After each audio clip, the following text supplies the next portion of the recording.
सूत जी महाराज ने शौनक जी को श्रीमद् भागवत महापुराण की महिमा बताई, तो श्रीमद् भागवत महापुराण की महिमा को श्रवण कर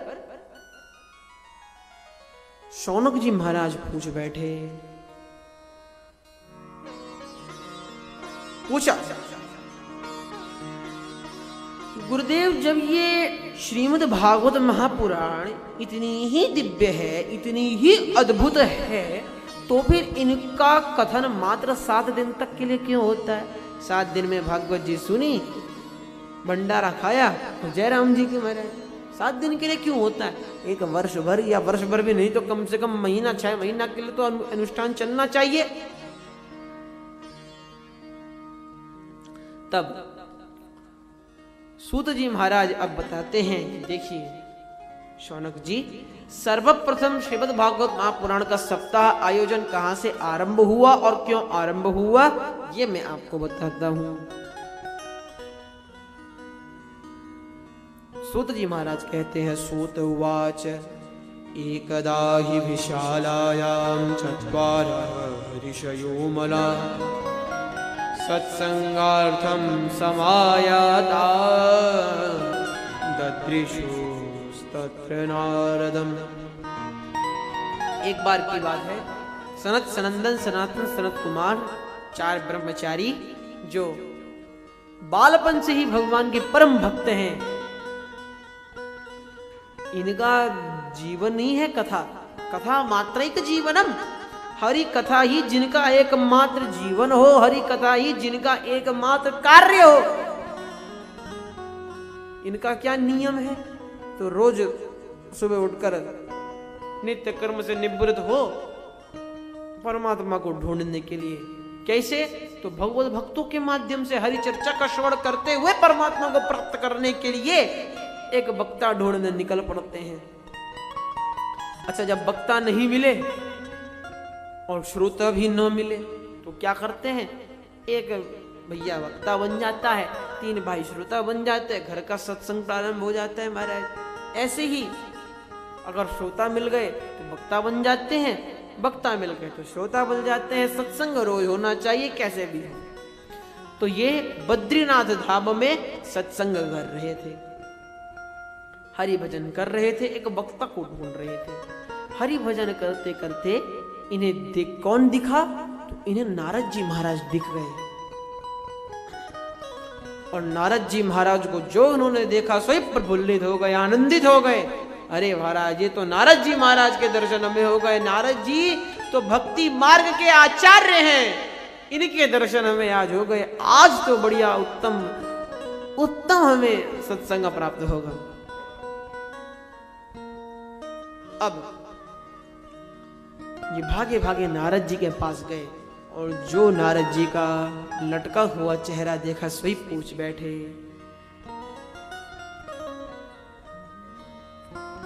कथम ब्रह्मन दीन मुखः कुतश्चिन्ता दुरो भवान् त्वरितं गम्यते कुत्र कुतश्चागमनं तव।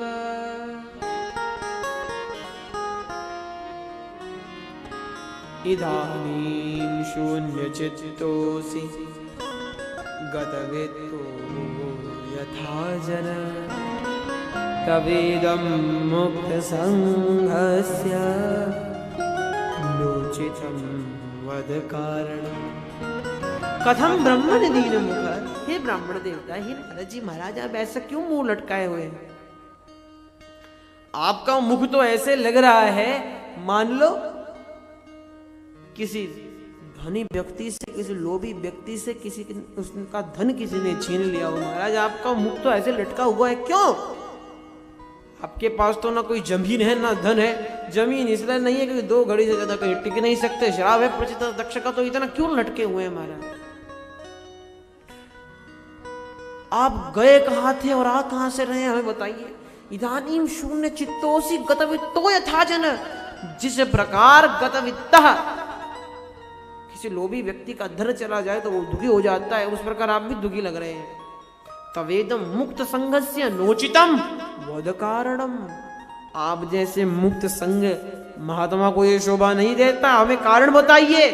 अरे आप तो वे संत हैं जिससे कभी भारत भूमि विभूषित होती थी भैया।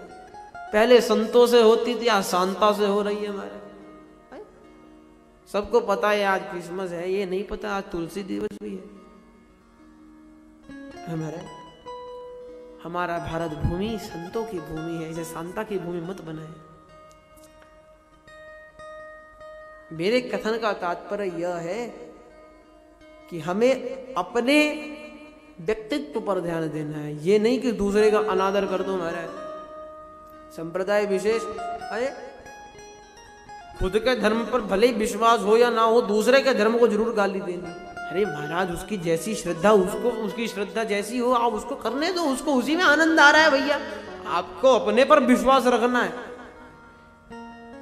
भगवान ने स्वयं गीता में बार बार भगवान ने बताया, चाहे तृतीय आप श्रीमद् भगवत गीता का तृतीय अध्याय ले लो, चाहे अब 18वां अध्याय ले लो, चाहे 6ठा अध्याय ले लो, श्रेयांश धर्मो विघ्न पर धर्मा सुनिष्ठिता स्वधर्मे निधनम श्रेयः पर धर्मो भयावह। अपने धर्म में कुछ ना करते हुए मरना भी श्रेष्ठ है, और पर धर्म में जाकर उपासना करना, भजन कीर्तन करना है, पत्थर की माला सरकाना भी उचित नहीं है, मृत्यु के समान है। अपना धर्म श्रेष्ठ है। धर्म रक्षति रक्षितः। अगर आप धर्म की रक्षा करेंगे तो आपकी धर्म रक्षा करेगा। तो आपके पास तो धर्म रूपी धन है, विद्या रूपी धन है, भगवान नाम रूपी धन है, ऐसा धन है जिसके लिए स्वयं नीतिकारों ने कहा है, न चोरहार्यम न च राजहार्यम न भ्रातृभाज्यम न च भारकारी व्यये कृते वर्धत एव नित्यम विद्याधनम सर्वधन प्रधान। न चोरहार्यम न च राजहार्यम न भ्रातृभाज्यम न च भारकारी। आज हम नोटों का संग्रहण करें, जो जितना बड़ा अरबपति उसकी उतनी भारी सिक्योरिटी। डर रहता है महाराज कहीं कोई चोरी ना हो जाए।